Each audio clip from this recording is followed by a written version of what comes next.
আপনি এটাকে অভ্যুত্থান বলছেন না, আপনি এটাকে বিপ্লব বলছেন। কেন এটা অভ্যুত্থান নয়? কেন এটা বিপ্লব? অভ্যুত্থান আর বিপ্লবের মধ্যে তফাৎ কি?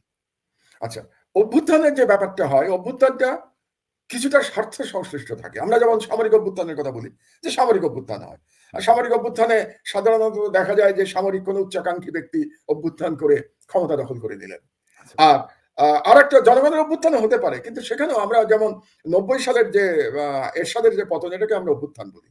হুম, হুম। তো এটা একটু ন্যারো থাকে। যেমন আপনি যদি ৯০ সালে, তো আপনি ফিল্ডে ছিলেন।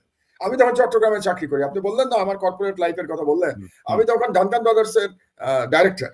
আচ্ছা, চট্টগ্রামের চিফ ছিলাম আমি ডানকান আচ্ছা, ব্রাদার্সে। আচ্ছা। তো তখন চাকরি করি, কাজে ঢাকায় দেখিনি।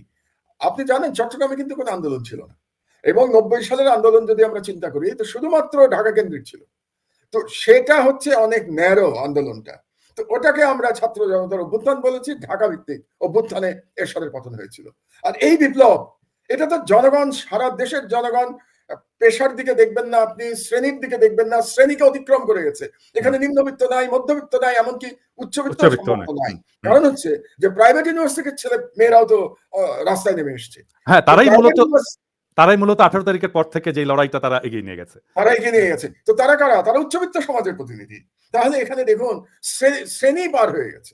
শ্রেণী পর্যন্ত নাই। দেশের কোনো এলাকা ভিত্তিক নাই।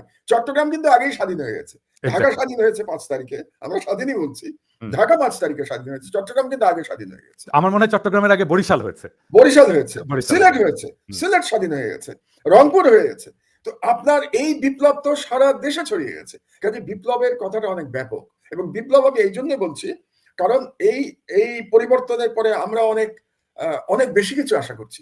অভ্যুত্থানের পরে কিন্তু এত আদর্শগত চিন্তা থাকে না, এত বেশি আশা থাকে না।